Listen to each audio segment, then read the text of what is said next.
ยังได้ความรู้สึกสามาอยู่กับผู้บ่าวมามือแรกเป็นอะไรมามือแรกฮะมาเมื่อแรกมวนอยู่ม่วนอยู่ โดนได้ฮะโดนได้ มวนคือเก่า โดนกระมวลคือเก่าบัดนี้ผู้วงเลยกะน้องลิ้นน้องสาน้องทงมาอยู่นำกัน4 คนบัดนี้ก็สิไปบ่ล่างกันโตล่างกันตุ้มฮะไปบ่ เอ้าเพิ่นยิ้ม บ่ฮู้ว่ะเอ้าสิถาถามไผเนาะสมมุติว่าเดือนล้านไปก็2 คนก็สมมุติล้าน5ก็3 ล้านเลยเด้เจ้าคือบ่ลองไปเฮ็ดเวียกเบิ่งซะตรงคนหนาทางผู้แถวในเมืองก็เราโทรมาอยู่ว่างอยู่บ่ว่างอยู่บ่เราอะเป็นอะไรคือบ่ไปตอนนี้ยังไม่อยากไปตอนนั้นซอยกันเก็บกันโฮมและสาเอ้ยที่ว่าแนวใดเนาะมาอยู่นำกันแล้วก็ทั้งพุ่นได้สะฮู้แล้วบ่มาอยู่พี่นะเพิ่นว่าจังไดทั้งพุ่นน่ะเพิ่นบ่ได้ว่าแต่มีแต่ว่าสิไปอยู่หาเงินประมาณนี้บ่แม่ว่าสิมาเฮ็ดเวียกอยู่ในสวน ดีแล้วซอยกันเก็บกันหาเด้อตะกี้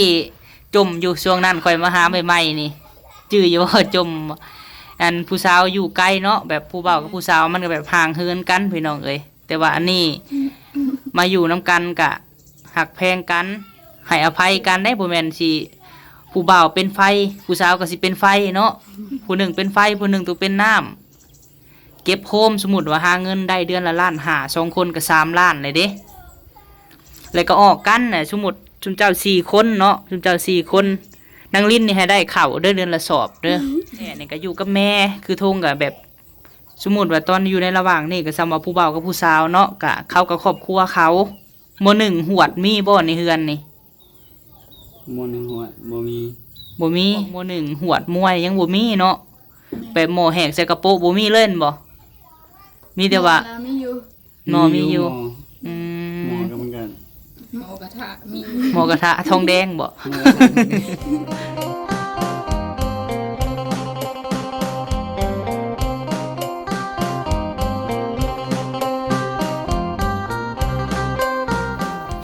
เดี๋ยวผู้ใหม่มื้ออื่นว่า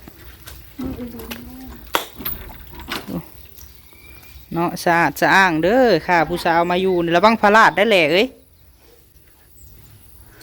เอาคือหนังคือพิษกันแทนนี่ว่าหนังโธ่หนังผู้ลิ้นนุ่นหนังหันโอ้ลิ้นหนังนี่ผมนำมาพี่น้องเอ้ยไผแต่งให้นี่ฮะโพดอันนี้เบิ่งดูฮะโธ่งามเด้บ้านเมืองเอ้ยโธ่อยู่พร้อมหน้าพร้อมตาพี่น้องเอ้ยจังไดดีใจอยู่บ่ผู้สาวมาอยู่นำนี่ดีใจอยู่ดีใจอยู่จักเปอร์เซ็นต์กัน100พุ่นแหละ100หั่นแหละเป็นจังไดความรู้สึกสามาอยู่กับผู้บ่าวมามือแรกเป็นอะไรมามือแรกฮะมาเมื่อแรกมวนอยู่ม่วนอยู่โดนได้ฮะโดนได้มวนคือเก่าโดนกระมวลคือเก่าบัดนี้ผู้วงเลยกะน้องลิ้นน้องสาน้องทงมาอยู่นำกัน4 คนบัดนี้มาอยู่แหละมือได้สิไปหาเฮ็ดเวียกเฮ็ดงานนั่นแหละกะเบิ่งก่อนหาเวียกก่อนหาเวียกยังบ่ได้เจ้าบ่อยากไปเฮ็ดเวียกบ่เจ้ากะอันค่อยเห็นอันสาวพลเราเปิดรับสมัครพนักงานย่อกระตุกเจ้าไปสมัครลองเบิ่งเด้อย่ากระตุกแม่นอันแบบอันไปขายน้ำขายยังประมาณเดือน1 2 ล้านไปแหละแต่มันอยากนักแน่หั่นน่ะแต่พวกมียิ่งกะล่างกระตุกเขาเห็นเราเอาอันรับสมัครมื้อซื่นหั่นว่าอยากได้ประมาณ5 คนนี่แหละลองไปสมัครเบิ่งน้องลิ้นก็จะได้อยู่ลิ้นก็สิไปบ่ล่างกันโตล่างกันตุ้มฮะไปบ่เอ้าเพิ่นยิ้มบ่ฮู้ว่ะเอ้าสิถาถามไผเนาะสมมุติว่าเดือนล้านไปก็2 คนก็สมมุติล้าน5ก็3 ล้านเลยเด้เจ้าคือบ่ลองไปเฮ็ดเวียกเบิ่งซะทงคนหนาทางผู้แถวในเมืองก็เราโทรมาอยู่ว่างอยู่บ่ว่างอยู่บ่เราอะเป็นอะไรคือบ่ไปตอนนี้ยังไม่อยากไปตอนนั้นปานใดตอนนี้ ราะว่ามันยากเนี่ยเพราะว่ามันอยู่ไกลอะนะ อยู่ไกล แม่น บัดนี้รถไปอีกเนาะ แม่น รถเจ้าได้แปลงแล้วบ่นาง ขึ้นได้แล้ว อืม ตะขี่ได้อยู่แถวนี้ ขี่ได้อยุเพราะว่ายางยางน้องมันบ่ค่อยดีมันเลย ยังน้องบ่ค่อยดีปานใดโอ้พี่น้องเอ้ยยิ้มเป็นๆเนาะมาอยู่น้ำผู้บ่าวเลยโถซอยกันเก็บกันโฮมและสาเอ้ยที่ว่าแนวใดเนาะมาอยู่นํกันแล้วก็ทั้งพุ่นได้สะฮู้แล้วบ่มาอยู่พี่นะเพิ่นว่าจังไดทั้งพุ่นน่ะ เพิ่นบ่ได้ว่าจังใด มีแต่ว่าสิไปอยู่หาเงินประมาณนี้บ่ แม่ว่าสิมาเฮ็ดเวียกอยู่ในสวน เออดีแล้วซอยกันเก็บกันหาเด้อตะกี้จมอยู่ช่วงนั้นค่อยมาหาใหม่ๆนี่จื้ออยู่ว่าจมอันผู้สาวอยู่ใกล้เนาะแบบผู้บ่าวกับผู้สาวมันก็แบบห่างเหินกันพี่น้องเอ้ยแต่ว่าอันนี้มาอยู่นํกันกะหักแพงกันให้อภัยกันได้บ่แม่นสิผู้บ่าวเป็นไฟผู้สาวก็สิเป็นไฟเนาะผู้หนึ่งเป็นไฟผู้หนึ่งตัวเป็นน้ำเก็บโฮมสมมุติว่าหาเงินได้เดือนละล้านห้าสองคนก็3 ล้านเลยเด้แล้วก็ออกกันน่ะสมมุติชุมเจ้า4 คนเนาะชุมเจ้า4 คนนางลิ้นนี่ให้ได้ข้าวเดือนละสอบเด้อ ได้บ่น้องเล่น กินเลยฝึกกินหลายนี่ให้ได้เดือนละสอบนางแหล่อีกเก็บโฮมซอยกันสมมุติเอาแบ่งกันเนาะสมมุติว่านางแหล่นี่ก็อยู่กับแม่คือทงกับแบบสมมุติว่าตอนอยู่ในระหว่างนี่ก็สำว่าผู้บ่าวกับผู้สาวเนาะก็เขากับครอบครัวเขาหมู่หนึ่งหวดมีบ่ในเฮือนนี่ หมู่หนึงหัวบ่มี บ่มีพวกหมู่หนึ่งหวดมวยยังบ่มีเนาะแบบหมอแหกใส่กระโปรงบ่มีเล่นบ่มีแต่ว่า หมอนะมีอยู่ หมอมีอยู่ หมอ อื หมอ ม ก็เหมือนกัน หมอกระทะมี หมอกระทะทองแดงบ่ หมอกระทะบักใหญ่นึง แม่นบ่โอ้สมอข้าวปุ้นเล่นบ่ แม่นแบบต้มน้ำกับปุ่นได้เลยนะ แม่นเพราะว่า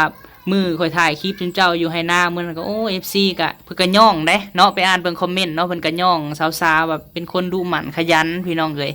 ก็สู้ต่อไปหั่นแหละเฮ็ดจังไดสู้กลับมาแต่เวียกแต่งานนี่ให้ถ่ายคลิปเด้อเพิ่นว่าเคยพาอันผู้สาวออกคลิปนํอยู่บ่เปิดกล้องหน้าใส่กันแบบเว้าออกคลิปให้แม่ FC เบิ่ง ชวนไลฟ์มีแต่ไปหานั่นหานี่ยังได้ถ่าย อืม คันวันนั่งให้เว้ากันนี่จักบ่ฮู้แนวเว้า ก็เฮ็ดหันเฮ็ดนี่ไปเสียหยาเฮ็ดอยู่เฮ็ดกินให้ถ่ายคือลาตรีกับผัวเพิ่นนั่นแหละตอนนี้ก็ยังเป็นผู้เฒ่ากับผู้สาวอยู่พี่น้องเอ้ยซอยกันเก็บกันหาจัก 4-5 ปีก็ได้แหละซาเอ้ยแล้วเฮาก็อยู่นํกันแบบสมบูรณ์บัดนี้เพราะว่าฮีดคองเนาะมันก็มีฮีดคองพี่น้องเอ้ยทั้งนั้นทั้งนี้ก็ได้แล้วเราก็มาหาเฮ็ดเวียกเฮ็ดงานคำมาแล้วก็มาเฮ้ยสองพี่น้องซ้ำกันและอายุ2 คนนี่เนาะหากทงก็อยากแนะนำว่าให้เฮ็ดกินอยู่เฮือนตัวเองเด้อ โดยก็คิดแบบนั้นอยู่แล้วนะ แต่ตอนนี้มันยังบ่มีข้าวแล้วก็บ่มีหมอ ถามก่อนเงินเดือนได้หรือบ่เดือนนี้ฮะ ยัง ยังบ่ได้ แม่น เอาใช้ว่าสิได้แล้วสุดนั้นน่ะ เอาคือว่าขึ้นบักหลายหนึงกะว่ามันสิได้เพิ่นบ่ได้ครับ บ่ได้บ่ทันได้บ่ซา ยังบ่ได้ คือว่าขึ้นบักหลายมันคือบ่ได้ปะ มันหลายอยู่ เอาคือวันนั้น โมโหกันมันบ่ออก เฮ็ดจังได๋ซะบัดนี้เนาะทีแรกว่าสิได้เงินซื้อข้าวพัดว่าบ่ทันออกซ้ำบัดนี้เพิ่นจ้างดำไห้ดำนากับพากันไปมื้อนั้นเราก็ได้หลายเติบไปได้เนาะไปดำ2 มื้อพุ แม่นทางอันลกทางดำของ วันนี้เพิ่นยังสิจ้างอีกอยู่ประมาณ 4-5 มื้อนี่เฮาก็ไปอีกหั่นนะ แม่ ยังกล้าตาหนึ่งเนาะ ฝนกัน เออเพิ่น ตกมาแล้วมีน้ำเพิ่นบ่ สิจ้าง เราว่ามีน้ำเพิ่นว่าถึงจ้างต่อ แม่นซอยกันเก็บกันหาก็ดีแหละตะกี้รถเพิ่นรถโอ้ยว่าย่านผู้สาวบ่อันนั้นมาหาเพิ่นว่าวันนี้ผู้สาวมาหาเลยโทรก็บ่ได้โทรแล้วอยู่นํกันบัดนี้เนาะ แม่นก็บ่เพิ่นเน็ตปานใด ตะกี้รถเปลืองเน็ตโทรหากันเนาะ แม่น เออ ว่าเลยมาต่อบัตรมันก็แพงเนาะนางไปเฮ็ดเวียกอยู่ไทยก็ได้ เดือนหนึ่งมาต่อเทื่อหนึ่งบ่ 2 เดือน 2 เดือน2 เดือนเทื่อหนึ่งไปเฮ็ดเวียกผัดวันหนึ่ง300พี่น้องเอ้ย แถมมันน่ะซื้อกินอีก ซื้อกินอีกไปอยู่น้ำพี่น้องบ่อยู่ไทยหรือว่าจังได อ อยู่นำยาย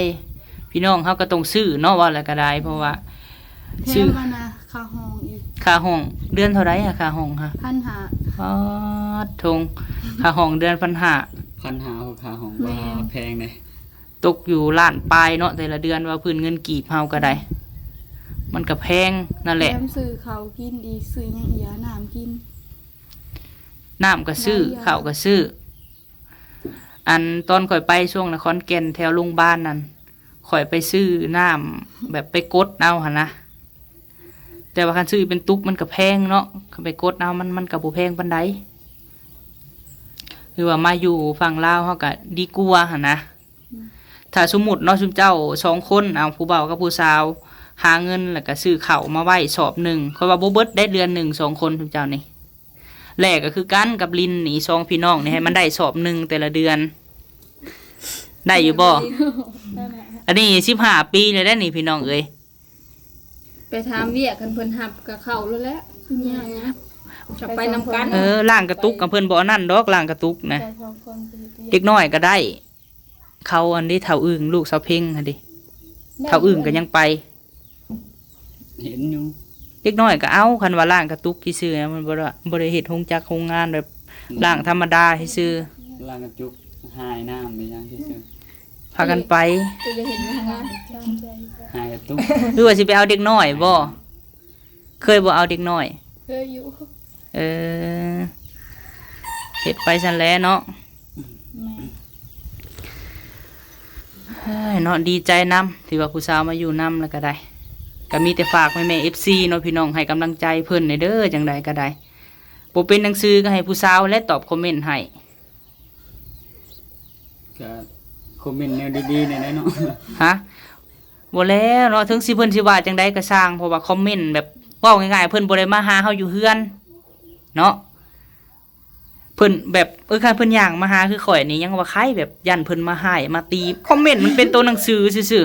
ๆเนาะ เรื่องตีเรื่อง ถ้าบ่อยากเห็นคอมเมนต์ก็ปิดคอมเมนต์ไว้ก็แล้วอ่ะนะ แนวเพราะว่าคันว่ามันอ่านแล้วมันบ่ดีปานใดก็บ่อยากอ่านปานนั้นแหละเนาะ บ่อ่านเหรอเนาะ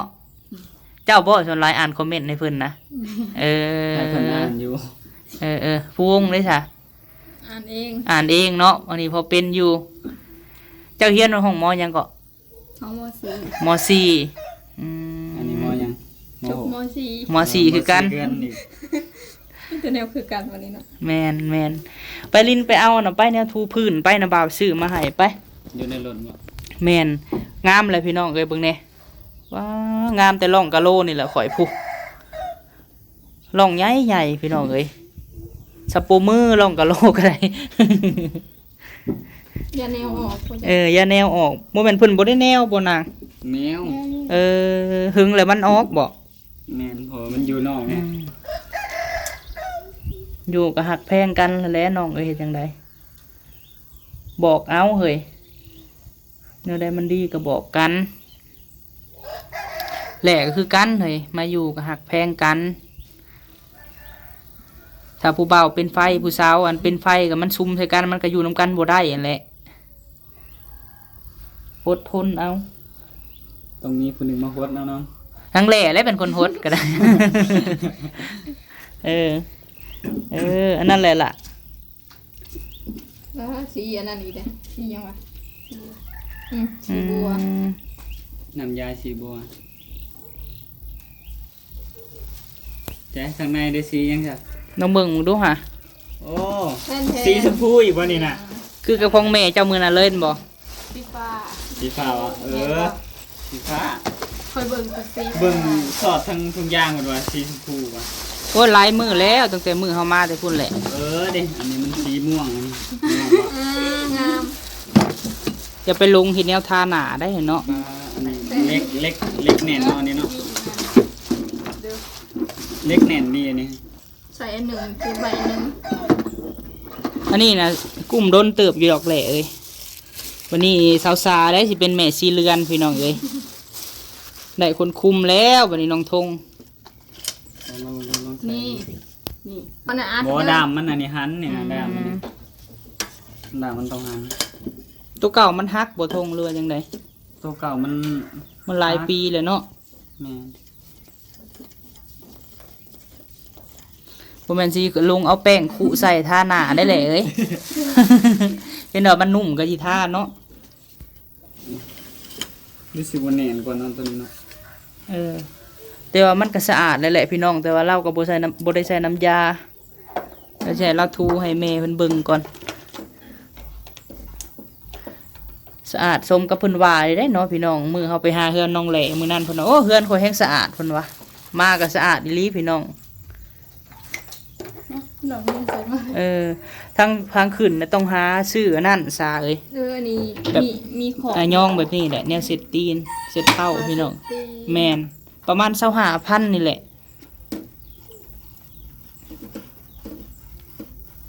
มีแต่ทางเฮินครัวมันแล้วรถมันขึ้นมันก็บ่ได้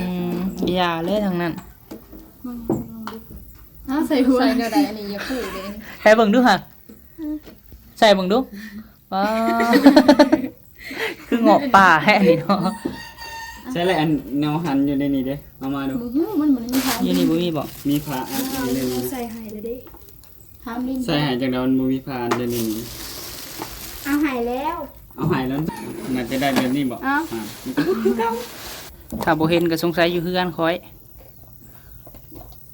เพราะว่ามามื้อนั้นฝนตกแฮงก็เลยว่าเอาออกจากกระตารถ เห็นบ่ ได้บ่ มันชบใส่นี่ติตัวนั่นได้ หรือมันมีผ้าอีกต่างหากบ่หรือว่ามันซบใส่ละละวะ ซบใส่ แล้วล่ะพระเจ้า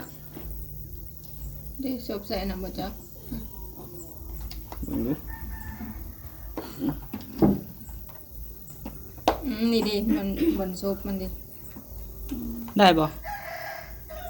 นี่ได้เลย น่าจะได้แล้วติ เอาลองมึงดูซะ เดี๋ยวมันมีผ้าอันอยู่ในนี้สำหรับมันบ่ยากหรอก โธ่ ผมลงปิดหมุนเลยนะ จะมาเดียว ไฟฟ้าหนึงบ่พุ่นน่ะ ลอ ครึ่ ง งก็ได้ เบิ่งอยู่ในน่องนี่ก็ได้นี่มันเปื้อนนี่ตัวอยู่ใน บ่มีหมาเข้าตีเฮือนนี่เนาะ บ่มีมา อืม นี่แหละหมา อยู่บ่เอ้า หมาหลังนั้น คันบ่เปิดก็บ่ได้เข้ามันบ่หัวนะห้านั่นในทงห้าน่ะมาใส่ในหัวน่ะ ชูเป็นบ่ดี นี่ จะบ่เป็นบ่ เป็น เออ เอา อะไรอ่ะประตูไว้ ใส่ได้น้ำยาหั่นน่ะ ใส่แล้ว อืม เอาห้องน้ำก็ได้เป็นเลย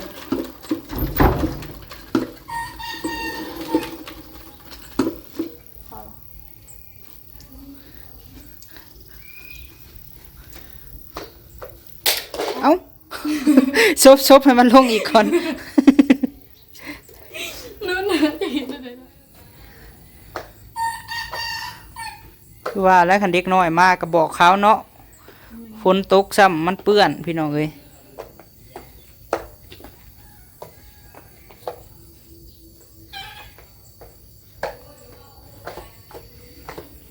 ผู้ได้เอาทั้งพุ่นมานางเอาทั้งพุ่นมาก็ได้ เออ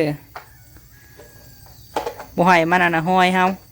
หอยตีนปีเด้อ แม่น ฝตก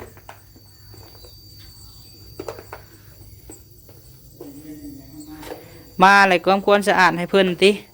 แม่ เพราะว่าแมงเม่ามันหลายพี่น้องเอ้ยเจ้าก็ปิดไฟก่อนนะแมงเม่าหลายก็ได้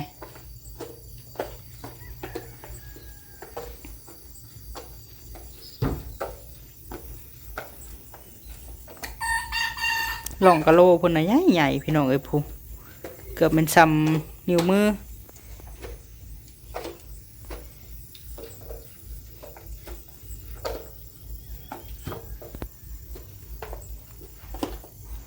ส่วนลายมาขึ้นเนาะเพราะว่ามันอันนั้น นู่นใส่มาไหนเนี่ย ฮะ นู่นใส่มาไหน โทษพี่น้องเอ้ยเนาะสะอาดสะอ้านคักเอาจนหมดไตบ่ได้บ่สาเบิ่งเพิ่นก็คือสิมักสะอาดอยู่พี่น้องเอ้ยผู้สาวน้องทงก็ได้เพราะว่าเคยไปหับจ้างมาก่อนบ่สา แม่เคยทูบ้านอยู่ไทย โอ้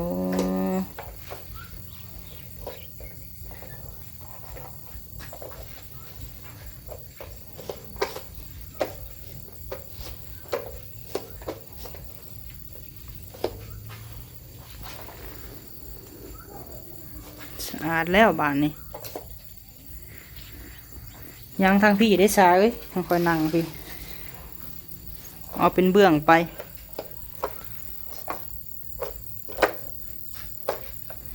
พุ่นกระซาพี่กระซาพี่น้องเลยเนาะ อ้าวเดี๋ยวแม่เลยอ่ะ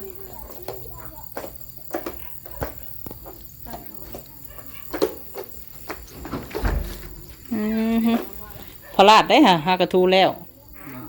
แม่นที่ยางเบียนมาพี่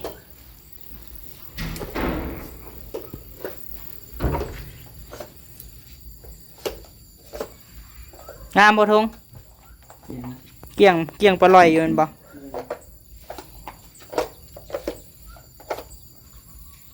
มันก็ไว้ใส่นี่ มาไว้ใส่ก็ได้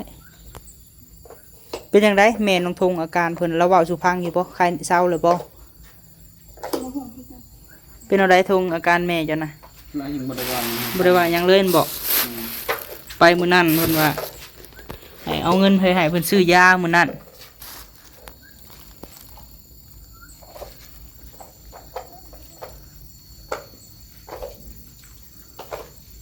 หัวซีเฮือนเพิ่นยังงามคือเก่าพี่น้องเอ้ยทั้งสิหลายปีก็ได้เดี๋ยวเอิ้นผู้วงมาขอบคุญขอบคุณแม่เพิ่นก่อนเนาะมาพี่นางมาพี่ก่อนก็ได้เนาะสิไปแกงหน่อไม้พี่น้องเอ้ยมีหมอแหกใส่กระโปะเพิ่นว่ายังเพิ่นเฮ็ดกินอยู่เฮือนเพิ่นหม้อหนึ่งหวดนี่มีกระหม้อใหญ่ทงเพิ่นน่ะสมอน้ำกระปุ้นบ่ทง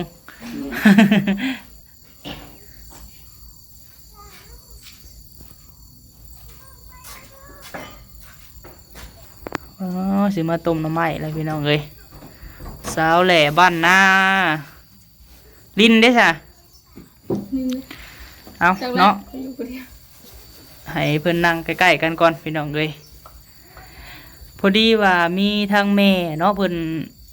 ว่าตั้งแต่หลายมื้อแล้วแหละแต่เฮาบ่ทันไปดำนาพุ่นแหละเพิ่นก็ให้ซื้ออันนี้มาให้แล้วก็ซื้อเอาเงินไปให้มื้อซื้อยาหั่นแหละเป็นแม่ผู้เดียวกันเนาะแล้วก็ซื้อข้าวปอกข้าวปุ้นนี่แหละเงินเหลือซื้ออันนี้แน่พี่น้องเอ้ยเนาะ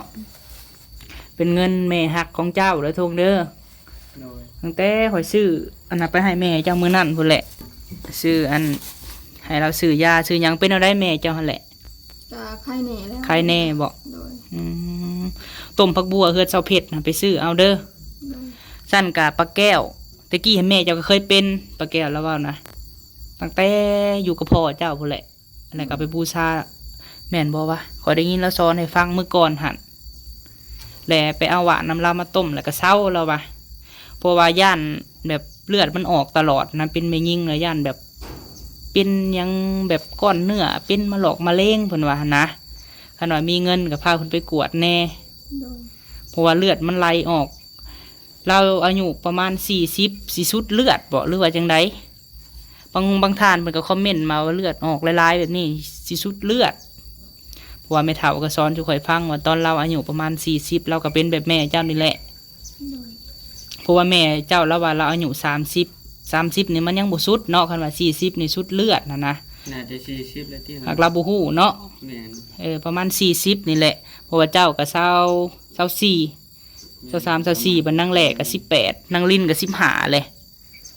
บัดหลาน้อยก็11เนาะ แม่นประมาณ บัดแม่ถ้าสิ30มันก็บ่แม่นพี่น้องเอ้ยย่านเราประมาณ40แล้วย่านเราสุดเลือด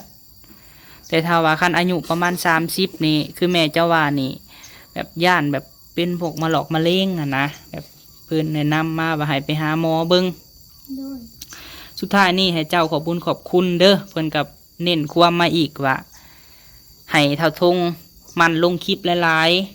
ๆให้ลงคลิปมือหนึ่ง3-4คลิปแห่งดี สมมุติว่าหมอทงเฮ็ดเวียกเนาะอันเช้าซาเพิ่นเปิดคลิปให้แบบนี้อะนะ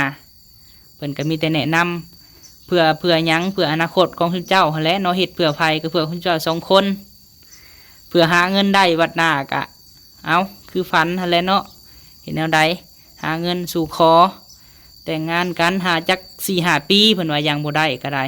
เก็บโฮมคือค่อยบอกหั่นแหละอันนี้เพิ่นแนะนำมาเด้อบ่แม่นค่อยเว้าเองเด้เพิ่นบอกฝากความมา อันใน Messenger นะเพิ่นทักมาอยู่เด้อไปตอบเพิ่นแน่เข้าไปบนข้อความนั่นแหละสิมีอยู่ดอกเพิ่นว่าเพิ่นทักมาอยู่กับอยู่ไลน์ตอบเพิ่นแน่แบบมี FC ทักมากับผู้วงคือกันส่วนหลายแบบบ่ได้คอยเข้าบ่หรือว่าจังใด แม่นบ่ได้คอยเข้า ตอบเพิ่นแน่แม่ FC เนาะฝากขอบคุญขอบคุณเนาะแม่ใจดีจากอิหยังก็โดยขอโทษขออภัยพี่น้องเอ้ยแม่ใจดีจากสวีเดนเด้อ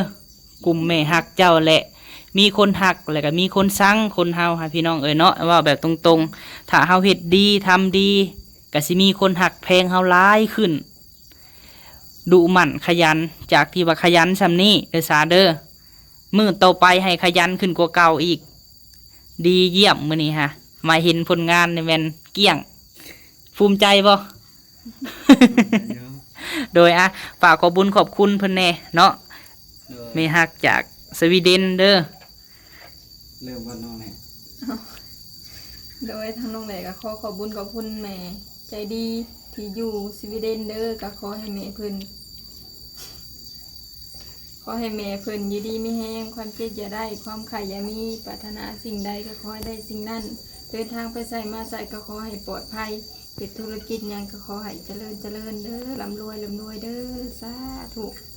โดย ก็ขอบคุณทางแม่เพิ่นเนาะที่ฝากเครื่องมาให้เนาะแบบเป็นแนวทูเพิ่นนี่เนาะโดยก็ขอให้เพิ่นอยู่ดีมีแรงความเจ็บจะได้ความไข้อย่ามีเนาะเดินทางไปไสก็ขอให้ปลอดภัยให้เจริญในหน้าที่การงานเนาะโดยขอให้เพิ่นอายุมั่นขวัญยืนเด้อสาธุ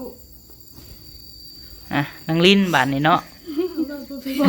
เอาอยู่ดีมีแฮงกับพ่อแล้วให้มีเนาะลองมึงดูว่าบ่ได้ให้แม่เพิ่นอยู่ดีมีแฮงเนาะจังไดกะที่ว่าซอยเรือน้องทงครอบครัวเพิ่นมาตลอดพี่น้องเอ้ยนับแต่นู่นนั่นนี่แล้วก็ฝากอีกเนาะพี่น้องเนาะบางเทื่อ FC นี่ยังบ่เข้าใจพี่น้องเอ้ยว่าบ่าวพามีเข้ามานี่คือเข้าไปถ่ายทองทงอันนี้บ่าวพามีก็มาตามคำของแม่ FC เนาะว่าแล้วก็ตั้งหน้าเพิ่นพี่น้องเอ้ยคือยังเซ็นแบบทงบ่มีเน็ตบ่มีหยังแบบเงินแม่เพิ่นฝากไว้นำบ่าวพามีเนาะพี่น้องเนาะเพิ่นก็ให้แบบสนับสนุนให้นางเล่แล้วก็น้องทงนี่เติมเน็ตเติมหยังเด้อเพิ่นว่าคันเน็ตเบิดก็คือบอกหั้นนะคือเพิ่นเว้าแล้วก็เพิ่นฮักแพงหั่นแหละเพิ่นจังอยากสนับสนุนอยากให้ลงคลิปเนาะเอาซะเนาะคลิปนี้ขอสิได้ขอจบคลิปเด้อเนาะพบพ่อคลิปหน้าพี่น้องเอ้ยสู้ๆเด้อจังไดก็เด้อสบายดีเด้อโอเคเนาะพี่น้องเนาะเข้ามาหาน้องทงมื้อนี้พี่น้องเอ้ยก็ขอบบุญขอบคุณเนาะแม่ใจดีอยู่สวีเดนเด้อเนาะที่เพิ่นเคยซอยเรือน้องทงมาตลอดพี่น้องเอ้ยนี่แหละค่ะมีผู้สาวมาอยู่นำกะเราก็เฮ็ดหันเฮ็ดนี่พี่น้องเอ้ยเฮือนซานสะอาดแห้งพี่น้องเนาะต่างจากบ่มีผู้สาวได้พี่น้องเอ้ยการแนะนำเพิ่นเนาะ FC บางคนก็บ่เข้าใจพี่น้องบ่พอมีมาถ่ายน้องทงอยากให้เบิ่งจบคลิปเนาะพี่น้องเนาะถ้าบ่มี FC ก็คือบ่เข้ามาเนาะเพราะว่าบ่พอมีผู้ที่เป็นหน้าที่ให้ผู้ใหญ่เพิ่นเนาะพี่น้องเนาะเพิ่นใส่ให้มาหรือว่าเพิ่นให้มามอบหยังก็คือมามอบตามหน้าที่เนาะพี่น้องเนาะถ้าว่าใครเบิ่งคลิปก็เบิ่งให้จบเนาะพี่น้องเนาะจึงคอมเมนต์และ FC บางท่านเนาะก็เทียบบ่พามีกับน้องทงใส่บ่พามีเนาะพี่น้องมันก็บ่คือกันพี่น้องเอ้ยคนเฮาลูกคนละพ่อละแม่แนวคิดบ่คือกันเนาะบางเถื่อบ่พามีคิดแนวนึงแต่เพิ่นบ่ได้คิดคือเฮาก็มีเนาะพี่น้องเนาะแต่ทางที่ดีก็คือบอกกันในสิ่งที่ว่าเฮ็ดบ่ได้แล้วก็บอกกันให้เฮ็ดมันจึงมีอยู่มีกินพี่น้องเอ้ยแล้วก็บ่ควรเอาบ่พามีนี่ไปเทียบใส่น้องทงแล้วก็บ่ควรเอาน้องทงนี่คือเฮ็ดบ่ได้คือพามีลาตีเนาะพี่น้องเนาะประมาณนี้และ FC บางท่านเพิ่นก็มาเว้าใส่บ่พามีพี่น้องเอ้ยว่าเข้าไปเฮือนน้องทงแหละสิมีแต่คนเว้าใส่น้องทงเพิ่นก็ว่าเนาะกะอันนี้ก็สุดแล้วแต่ FC เนาะพี่น้องเนาะเพราะว่าเฮาก็บอกในนามที่ว่าหักแพงกันจึงบอกจึงสอนพี่น้องเอ้ยบ่เคยเข้ามาเลยสิบอกสอนในทางที่มันบ่ดีเนาะเพราะว่าแม่ฮักเพิ่นก็เข้าใจพี่น้องเอ้ยคือว่าอะไรเนาะทุกท่านเพิ่นก็ถึงว่าสิเป็นอะไรเพิ่นก็อยากซอยว่าอะไรก็ได้แต่อันนี้ผู้สาวเพิ่นมากับน้องแหล่น้องลินมาอยู่น้ำกันพี่น้องเอ้ยแสดงว่าเพิ่นอยู่เฮือนหลังนี้4 คนแล้วเพิ่นสิไปหาเฮ็ดเวียกเฮ็ดงานพี่น้องเอ้ยเนาะฟ้าเกมนี้ขอบุญขอบคุณ สุหมองสุบอนเด้อพี่น้องเอ้ยเนาะที่เบิ่งคลิปแล้วก็บ่ขามโฆษณาพี่น้องเอ้ยขอบคุญขอบคุณพ่อแม่ป้าลุงที่ให้กำลังใจเพิ่นมาตลอดเราก็เริ่มดุหมั่นขึ้นแล้วพี่น้องเอ้ยไปพบพ่อคลิปหน้าพี่น้องเอ้ยสิเป็นแนวใดนั่นก็รอติดตามเบิ่งนำกันเนาะสำหรับมื้อนี้สบายดีเด้อพี่น้องเด้อ